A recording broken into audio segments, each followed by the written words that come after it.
Mares, Seven, Seven, Ailesico, Macaliste, Paes, Sedane, Alores, কোনো পেতে না লজো ও মেসে নেচো মেসে বাবা গর্ব করে বলো নামগুলো বলো। তুমি নেচে হেলে দুলে বলছে আর বাবা মিটমিট হেসে খুশি হচ্ছে আমার মেয়ে নাতে নামগুলো পড়ে। আরে বাপ, তুই তোর মেয়েকে কালিমা জিগা দিকে পারেনি? আদিবু আওলাদাকুম আলা সালাসি খিসাল। আল্লাহর পয়গম্বর বলেন, ও উম্মত, তোমরা তোমার সন্তানদেরকে 3টা আদব শেখাও। আজকে মেসি চিনাচ্ছেন না? জেনে রেখো যাদের নাম তুমি শিখাচ্ছ তাদের জিন্দেগি যে পরিণতি, তাদের পারিবারিক জীবনের যে পরিণতি, তাদের সংসার জীবনের যে পরিণতি, তাদের কাছে তাদের বাপ মামের মূল্য নাই, আত্মীয় রক্তের মূল্য নাই। তোমার এই মেয়ের কলিজায় তার নাম ঢুকানোর কারণে তোমারও সেই পরিণাম হবে। রাসূল এই জন্য বলছেন, আদিবু আওলাদাকুম আলা সালাসি খিসাল। উম্মত, তোমরা তোমাদের আওলাদদেরকে 3টা গুণ শেখাও। 1 নাম্বার, তোমার সন্তান নবী চিনাও। তোমার সন্তানকে নবী চিনাও। আজকে আমাদের কয়জন বাবা তার সন্তানকে নবীদের নামগুলো শেখায়? আজকে মুসলমান তার সন্তান 10 জন সাহাবীর নাম পর্যন্ত জানে না, যে 10 জন সাহাবীকে রাসূল তার পবিত্র জবান দিয়ে দুনিয়ার হায়াতে ডাইরেক্ট বলতেন জান্নাতি। দিনই কোনো প্রোগ্রাম, দিনই কোনো তাকাজা আসলে আমাদের যুবক ভাইদের, মুরব্বীদের গায়ে খুব পেরেশানি। এলাকায় কোনো মাইক বাজছে, মাহফিল হচ্ছে, দিনই প্রোগ্রাম হচ্ছে, আপনার বাড়ির কোনা মাইকটা লাগাইছে, তখন দেখবেন হাজী সাহেবের মানবতা, হ্যাঁ ইসলাম কি সুন্দর ওয়াজ করে আমাদের কষ্ট দিয়ে ওয়াজ যায়। অথচ আপনাদের বাড়ির কোনায় গত কয়েকদিন আগে আমার আপনার সন্তানেরা এটা কুকুর এমনি চিল্লায় না, ভাই। আমার আপনার সন্তানরা রাস্তার মোড়ে নয়, মাহফিল হইলে তো একটা রাস্তা খোলে, একটা রাস্তা অফ করে, বিকল্প রাস্তার সুযোগ রেখে তারপরে প্রোগ্রামগুলো বাস্তবায়ন করা যায়। আমাদের মাঠ নাই। তা আপনার নিচে বুকে হাত দিয়া বলেন, এই খেলা নামক প্রোগ্রামকে বাস্তবায়ন করতে গিয়া বিকল্প রাস্তার ব্যবস্থা না করে একবারে মূল সড়কের রাস্তা ব্লক করে আমাদের সোনার ছেলেরা খেলা দেখে, আপনি মুরব্বী তখন কোথায় ছিলেন? সব ইচ্ছা কইছিল তখন আপনার মহল্লাবাসী একটু কথা বললে দেখুন হইতো না? আমার আপনার সোনার ছেলেরা এরকম বিকট আওয়াজ, কি শক্তি! যুবক, তোমার প্রত্যেকটা শক্তির রব্বে করিম আওয়াজকে কুদরতি মেশিনে মেপে তোমার কাছে হিসাব নিবে। এই আওয়াজটা কোথায় দিছে তুমি? খোদার কসম, এই আওয়াজ যদি ইসলামের জন্য হইতো, সারা পৃথিবীতে মুসলমানদের পরিণাম এমন হইতো না। এই খেলা নামক এই অভিশাপ, এই বিশ্বকাপ যে ফুটবল খেলা, এই খেলা নামক অভিশাপ দিয়ে সারা বিশ্বের মুসলমানদেরকে এরা একটা গণনার মতন, জরিপের মতন মুসলমানদের যুব সমাজের ভোট অর্জন করতেছে। কত পরিমাণ মুসলমানদের পক্ষে আর বেঈমান কাফেরদের খেলোয়াড়দের পক্ষে কি পরিমাণ গণজাগরণ, এর একটা জরিপ নিয়ে নেই ইহুদিরা। আপনি তো মনে খুশি, আরে আমার যুবক মুসলমানের গায়ে টুপি উঠান যায় না, যুবক মুসলমানের গায়ে পাঞ্জাবি পরানো যায় না। অথচ এই দেশের যুব সমাজ, সারা দুনিয়ার যুব সমাজরা বেঈমানদের জার্সি, যে লোকটা জীবনে কম দামি কোনো কাপড়ই পরে নাই, ওই লোকটাও 25 টাকা গজের কাপড়ের জার্সি পরে ঘুরে। আপনার গুগলে সার্চ দেন, আজ পর্যন্ত বিশ্বকাপ আবিষ্কার হওয়ার পর থেকে মুসলিম রাষ্ট্রগুলো কাপ পায় না। মেসেজ দেন, আমি তথ্য নিয়ে আসছি। কোন কাপ পায় না? সারা পৃথিবীতে এই মুসলমানদেরকে বেঈমানদের পিছনে উল্লাস প্রকাশ করাইতেছে। এটা আমার তোমার ভোট নিয়ে যাচ্ছে। দেখো মুসলমানরা কি পরিমাণ আমাদের জন্য নাচে। আরে মেরে ফেলছেন, কি লাভ হয়েছে? আপনাকে ওই দেশ থেকে মেডেল দিছে আপনাকে? আমার দেশের, আমার এলাকার, আমার মহল্লার, আমার আত্মীয় এই মেরে ফেললাম। একটু সতর্ক হন। এত পাগল হলে হয় না, একটু সতর্ক হন, না হয় আযাব আসতে বেশি দেরি হবে না। মালিকের গোসা আসতে বেশি দেরি হবে না, অলরেডি শুরু হয়ে গেছে। এই জন্য এখনো পরিবর্তনের সময় আছে। উম্মাহ আনন্দ করব, ওই আনন্দ কখনো শোভনীয় নয় যে আনন্দ আমাকে মনুষ্যত্ব থেকে হাইওয়ান বানায় দেয়। ও ভাই, রাত 2টা পর্যন্ত খেলার অপেক্ষায় দাঁড়িয়ে থাকে, রাত 3টা পর্যন্ত খেলা। এই বুঝি মুসলমানদের হালাত? বলেন, আমাদের পরাজয়টা কেন? আজকে সারা পৃথিবীতে মুসলমানকে পাখির মতো মেরে ফেলতেছে, কোনো বিচার নাই। আমরা দেখেছেন গত কয়েকদিন নরসিংদী এক যুবক কুকুরকে বেঁধে নদীতে ফেলে দিয়েছে, গ্রেফতার হয়েছে। আপনার বুকে হাত দিয়া করে দিয়েছে। এর যে নির্মম কায়দায় হাজার হাজার মানুষকে হত্যার খুন করেছে, একটা বিচারও হয় না। কুকুর মেরে নদীতে ফেলে দিয়ে গ্রেফতার হয়, চাকরি চলে যায়। কুকুরের যে কোটি কোটি দাম মানুষ, এটা মানুষকে নির্মম ভাবে নির্দয় লোকালয়ে পাথর মেরে মেরে হত্যা করছে। তার বিচার, তার শাস্তি কোনো বাস্তবায়ন নেই। আপনি আনন্দ করতেছি না? এজন্য এখনই পরিবর্তনের সময়। ইসলাম আনন্দকে অস্বীকার করে না। ইসলাম কান্না করতে বাধা দেয় না, সেখানেও সীমা রেখা রেখেছেন। ইসলাম আনন্দের মধ্যে সীমা রেখা রেখেছেন। ওই আনন্দ করা যাবে না যে আনন্দ আমাকে আল্লাহ বলে দেয়, যে আনন্দ আমাকে আল্লাহ বলে দেয়, যে আনন্দ আমার নবীর তরিকা ভুলে দেয়, যে আনন্দ আমার মুসলমানিত্বকে হারিয়ে দেয়, মুসলমানিত্ব হারিয়ে দেয়। মুরব্বীরা বলতে পারবেন, এই দেশে এমন এক অবস্থা গেছে, মুসলমান হিন্দুদের এলাকায় পাড়া দেওয়ার সময় জুতা খুলে পাড়া দেওয়া লাগতো, জুতা খুলে পাড়া দেওয়া লাগতো। হিন্দুদের এলাকায় গেলে মাথার উপরে ছাতা ছিল, ওই ছাতাটা খুলে বুকে ঢুকাইয়া হাঁটা লাগতো। মুসলমান তাদের বাড়িতে গেলে বাড়িকে নাপাক মনে করতো, এখনো আপনি তাকে বন্ধু বানাচ্ছেন, সে বেঈমানকে বন্ধু বানাচ্ছেন। রব্বে কারীম বলেন, পৃথিবীর কোনো বেঈমান তোমাদের বন্ধু হতে পারে না, এরা তোমাদের চিরন্তন দুশমন। আর আমি তার জন্য জান দিয়ে দিচ্ছি। কোন আলেম কোন এলাকায় আসবে, রাত 2টায় থাকবেন না। কত বদনাম আলেমের করবেন, রাস্তায় জ্যাম হয়েছে, সমস্যা হয়েছে, ওই আলোচক আসতে পারে নাই, কত সমালোচনা, অপেক্ষায় থাকে না। আর 3টা পর্যন্ত খেলার অপেক্ষায় যুবক ভাইরা দাঁড়িয়ে থাকে। এটা চেয়ার নাই, ও ভাই এখানে এসি আছে, এখানে এসি আছে, এখানে পাখা আছে, এখানে মনোরম পরিবেশ আছে। 5 মিনিট দেরি হয়, সহ্য হয় না। এই দোকানের ময়লা পানির সামনে মশার কামড় খায়া 1 ঘন্টা দাঁড়িয়ে থাকে। পুরো যুবক বলে চলে যায়, লেখে রাখে যুবক, কপালে সুখ আসবে না, কোনোদিন আসবে না।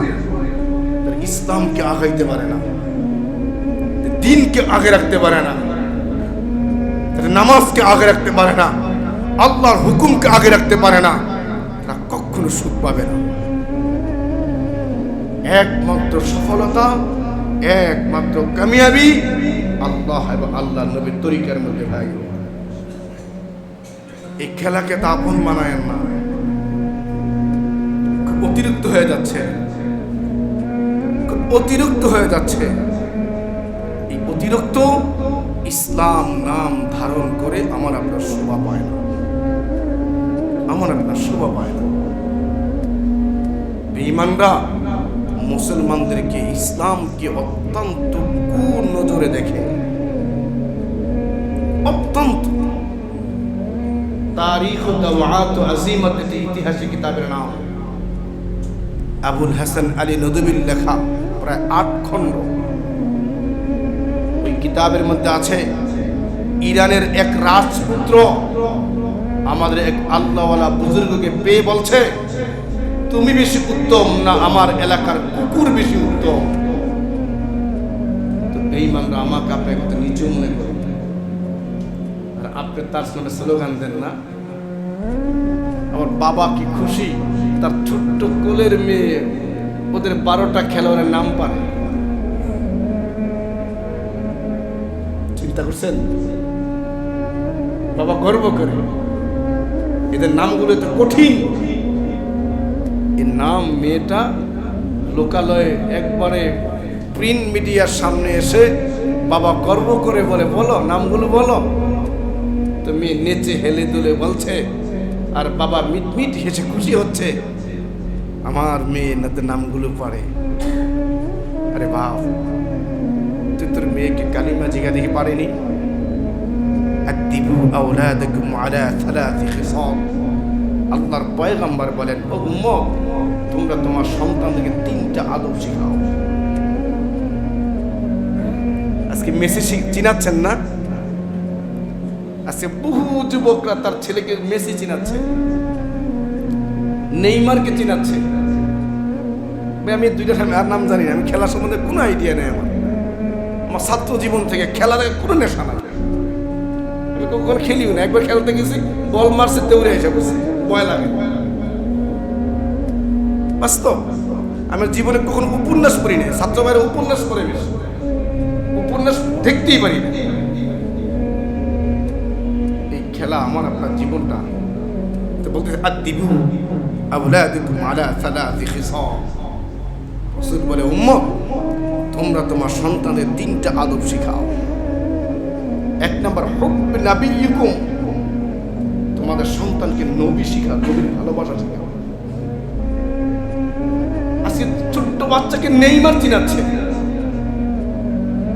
ছোট্ট বাচ্চাকে রোনালদো কি বলে চিনাচ্ছে। এদের খুব মারাত্মক হায়াওয়ান জানোয়ার স্বভাবের নাম কুচি বাচ্চার কলিজায় খুদাই করে বাবা ঢুকায়া দিচ্ছে। জেনে রেখো, জেনে রেখো, যাদের নাম তুমি শিখাচ্ছ তাদের জিন্দেগি যে পরিণতি, তাদের পারিবারিক জীবনের যে পরিণতি, তাদের সংসার জীবন যে পরিণতি, তাদের কাছে তাদের বাপ মামের মূল্য নাই, আত্মীয় রক্তের মূল্য নাই। তোমার এই মেয়ের কলিজায় তার নাম ঢুকানোর কারণে তোমারও সেই পরিণাম হবে, তোমারও সেই পরিণাম হবে।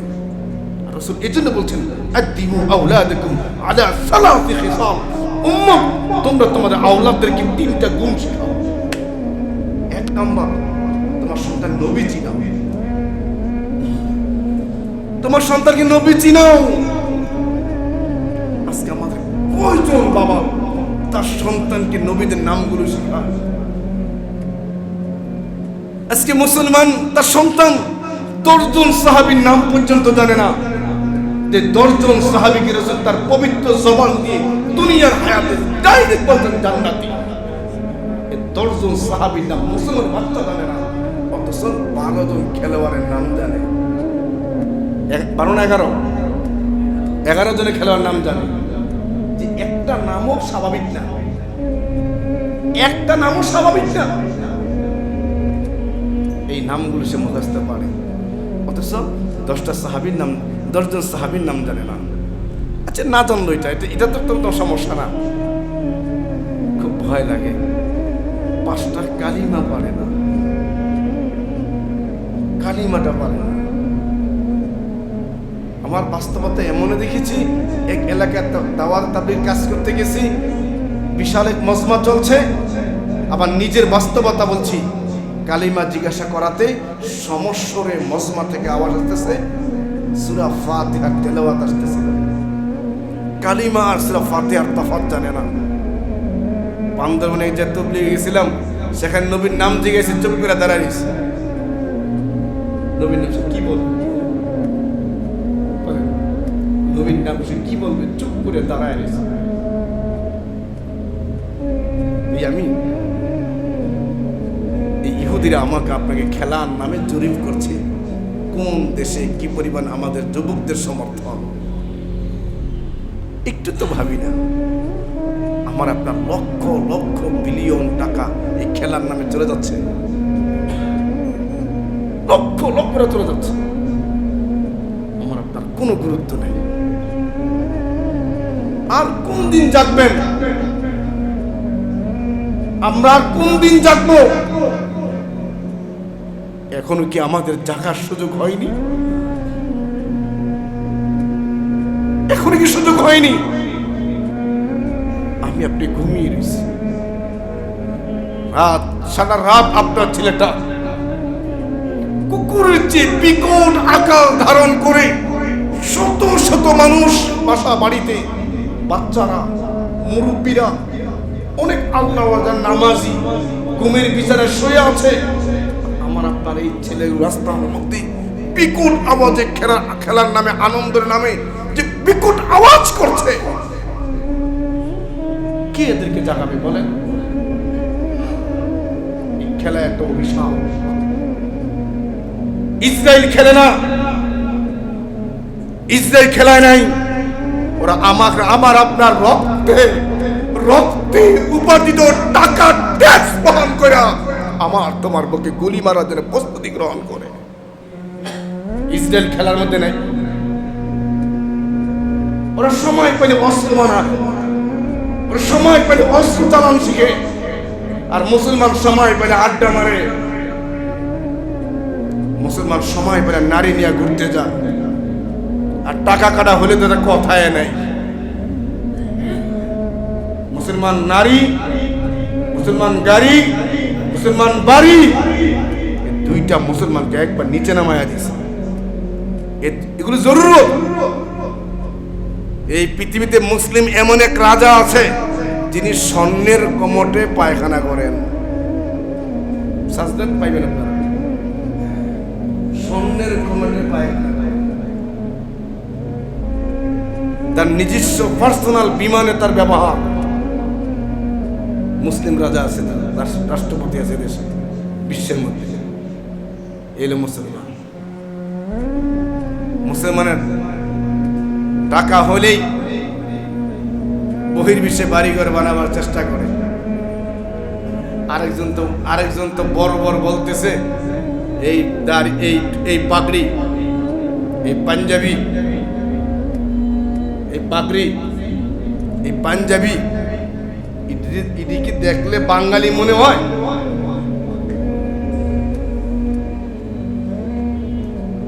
আমার দেশের এক নেতাই কথা বলছে,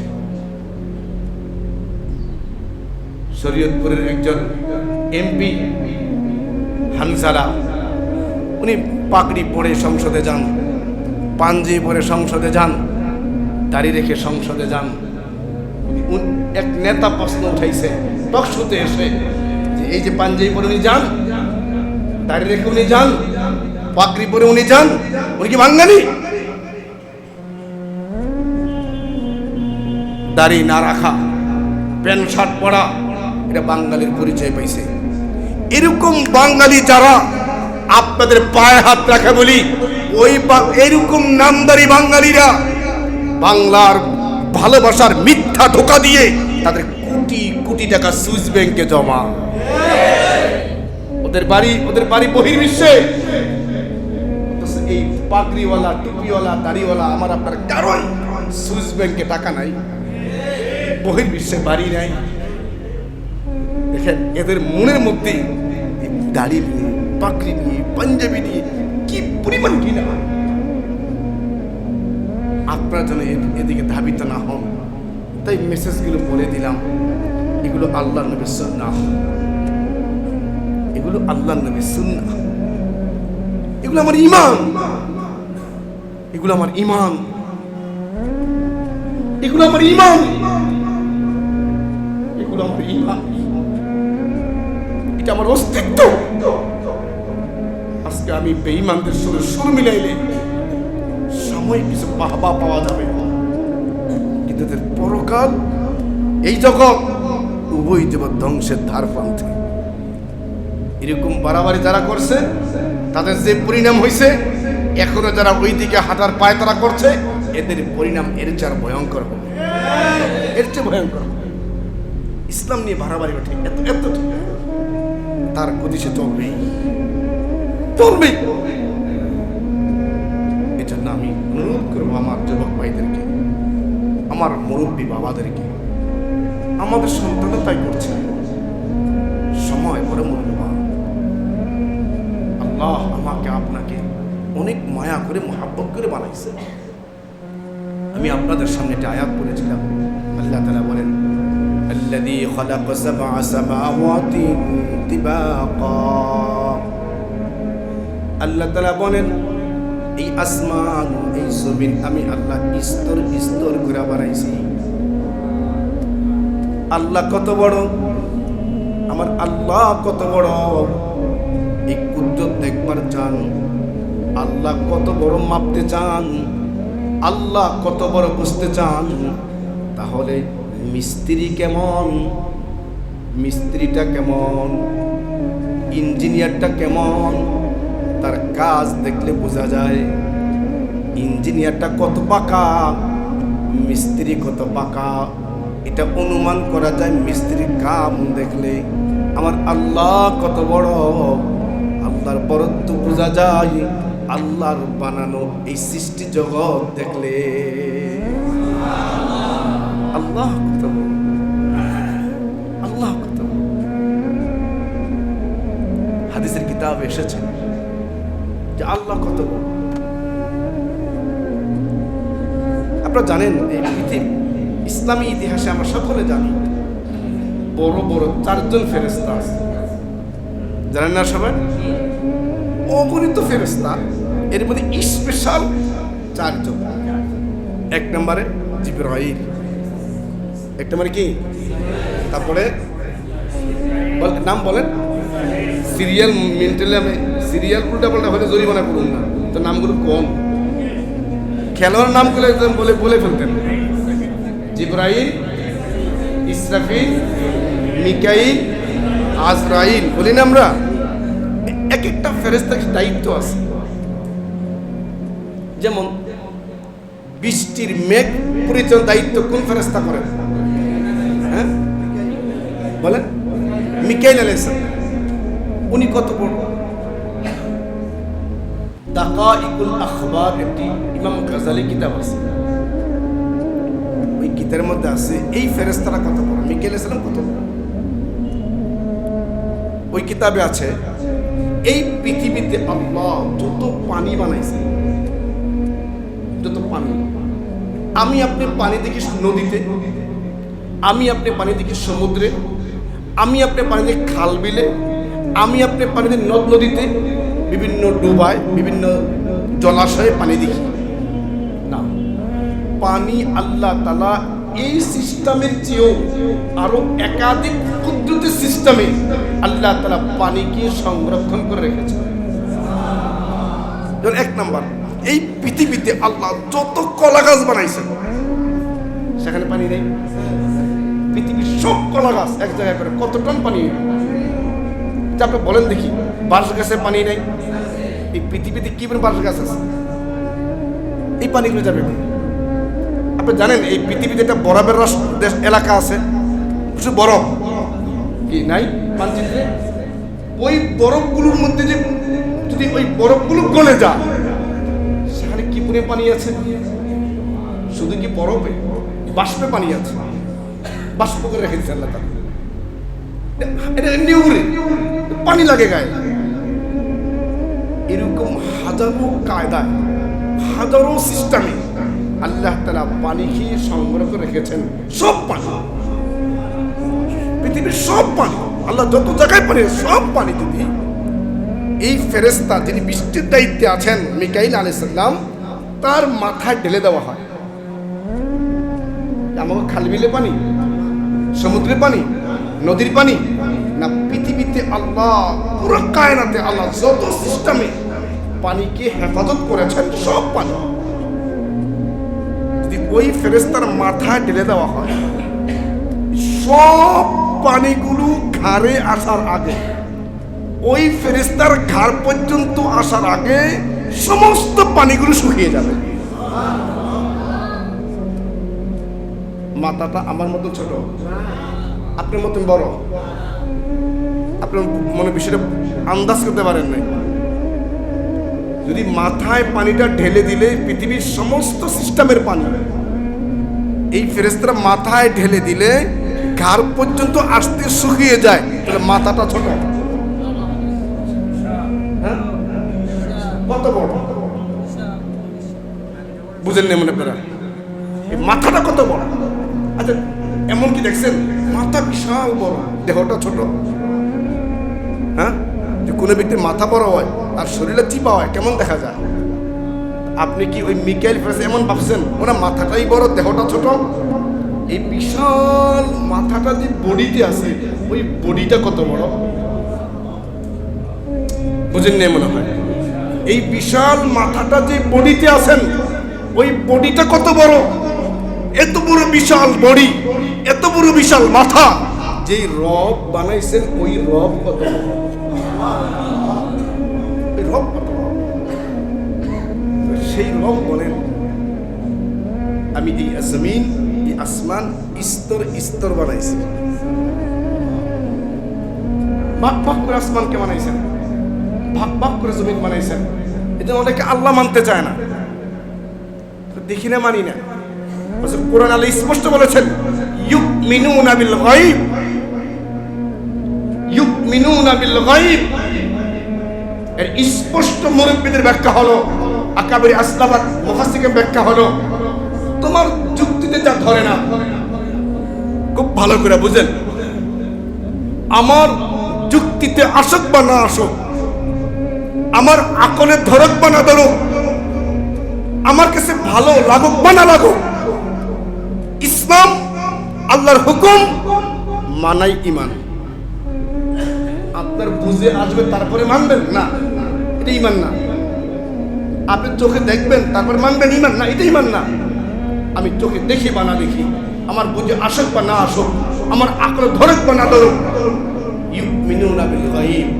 আল্লাহকে দেখা যায় না, ফেরেশতা দেখা যায় না, অনেক কিছু দেখি না, জান্নাত জাহান্নাম দেখি না, আমার রবকে দেখি না, আমার রব কেমন তাও জানি না। এটা বুঝলে মানবো, এটা দেখলে মানবো না। আল্লাহর পক্ষ থেকে নবীর মাধ্যমে কথা আসছে, আল্লাহ আছে মেনে নাও।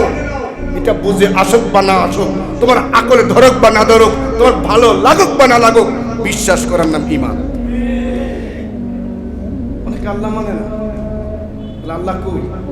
এই দিন একজন বলছে এক নাস্তিক, ওরা যুক্তির গোলাম, ওরা যুক্তির গোলাম, ওরা যুক্তি দিয়ে আল্লাহকে অস্বীকার করতে চায়। যেমন বলতে চায় যে আল্লাহ থাকলে কি করে, আর আপনারা বলেন আল্লাহ জাহান্নাম বানাইছে, জাহান্নাম বানাইছে, তো জাহান্নামে আগুন। বুঝলাম আমরা মাটি, আমাদেরকে শাস্তি দিবে, মাটি আর মাটিকে আগুন জ্বালায়া দিবে, কিন্তু জিনকে তো আল্লাহ আগুন দিয়ে বানাইছেন, আগুন দিয়ে আগুনের শাস্তি কিভাবে,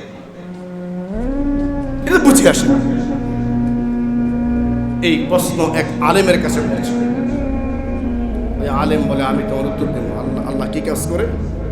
আর মাটি দিয়া মাটিরে, আগুন দিয়া আগুনের শাস্তি কেমনে দেয় আমি তোমাকে দেখাবো। আরেকটা প্রশ্ন, আল্লাহ কই? আল্লাহ কই? ওই আলেম কিতাবের মধ্যে এসেছে, আসে থানবী লিখেছেন, ওই আলেম ওই লোকটাকে যখন প্রশ্নের উত্তর দিবেন বইলা কাছে নিছেন, একটা মাটি তার মাথায় মারছেন, মাথা গেছে ফেটে, রক্ত পড়তেছে, চিৎকার করতেছে। শেষ পর্যন্ত এই মামলা আদালত পর্যন্ত গেছে। আদালতখানায় যাওয়ার পরে জজ জিজ্ঞান, হুজুর আপনার মোল্লা মানুষ, মেজাজ গরম বেশি, মারলেন কেন? বলে কেন মারছি জিজ্ঞান? তো ওই লোক বলে, আমি তাকে প্রশ্ন করছি আল্লাহ কি করে, আগুন দিয়ে আগুন বানাইলে সে আগুনের শাস্তি কেমনে দেয়, আমি এটা জিজ্ঞাসি। আল্লাহ কয়জন তা জিজ্ঞাসি। সে আমাকে উত্তর না দিয়ে আমাকে আঘাত করে মারছে। তখন মোল্লা বলে, হুজুর জজকে বলে, আমি তাকে জিজ্ঞান ও ব্যথা কোন জায়গায়, ব্যথা দেখাইতে বলে আমার, ওরা ব্যথা দেখাইতে বলে আমাকে। আপনি বুঝেন না মনে হয় ব্যথা দেখান যাবে, ব্যথা দেখাইতে পারে না। বলে ও যদি ব্যথা না দেখায়ও ব্যথা প্রমাণ করতে চায়, বলতে চায় ব্যথা করে, আমার আল্লাহকে না দেখলেও মানতে হবে আল্লাহ আছে। বলে ব্যথা নাই, দেখা যায় না, তার ব্যথা মানা হবে না। তার চিৎকার করে থাপ্পড় লাগাও, আঘাত লাগাও, কিসের ব্যথা, কোনো ব্যথা নাই, দেখাও নাই। 2 নম্বর প্রশ্ন করছে ওই আগুন দিয়ে আগুন বানাই, আমরা আগুনের শাস্তি আল্লাহ কেমনে দিবে, এরকম বোকা আল্লাহ মানি না। ওর জিজ্ঞান আমি মারছি কি, মাটি, ওর গায়ে কি মাটি, ওর বাড়াইছে মাটি দ্বারা, আমি আপনি মাটির তৈরি, তো আমি আপনি মাটির তৈরি হয়ে আর একটা মাটির চাকা মাথায় মারলে ব্যথা পাবে কেন? ব্যথা লাগে তো, যদি তোমার মাটির দেহ আর একটা মাটির খণ্ড তোমার গায়ে ব্যথা লাগে, এই ক্ষমতা মালিকের থাকে দুনিয়াতেই, জাহান্নামে আল্লাহ আগুন দিয়ে আগুন বানানোর পরও তাকে শাস্তির আওতায় আনতে পারবেন, আল্লাহর সে ক্ষমতা আছে। 3 নম্বর তুমি জিজ্ঞাসা আল্লাহ কি করে, হুজুর বলে আল্লাহ কি করে এখনো বোঝো নাই, তোমার মতো ব্যাগ বলে মাথা ফাটায় যে আল্লাহ চিনে না, যে তার বাবাকে চিনি। আমার বাবাকে আপনিও দেখেন না, আমিও দেখি নাই। আপনার বাবাকে আপনি দেখেন নাই তো, জন্মের পরে কথা বলা শিখছেন, একটু বুঝা শিখছেন, তা আব্বু মা কয় এ আব্বু আব্বু আব্বু, আমনো কলিজে ঢুকাইছেন আব্বু আব্বু আব্বু। বাবাকে আপনি মানতে পারেন প্রমাণ দলিল ছাড়া, আমার রবের এত অসংখ্য নিয়ামত, অসংখ্য দলিল, দলিল ছাড়া বাবাকে মানতে পারে, মার কথা, আত্মীয়দের কথা। এই পৃথিবীতে লক্ষ লক্ষ সাদিক, লক্ষ লক্ষ ইনসাফওয়ালা, অগণিত হক, যাদের জিন্দেগিতে মিথ্যার আশ্রয়, এরকম সহি সহি বান্দা আল্লাহ নির্বাচন করে জমিনে পাঠাইছেন। ওই নবীদের কথা মানতে পারবা না, মার কথা মানতে পারো। এই জন্য ভাইও, আল্লাহ আমাকে আপনাকে অত্যন্ত মায়া করে বানাইছেন, আল্লাহর অস্তিত্ব আছে। ইনশাআল্লাহ এই বিষয়ের উপর ধারাবাহিক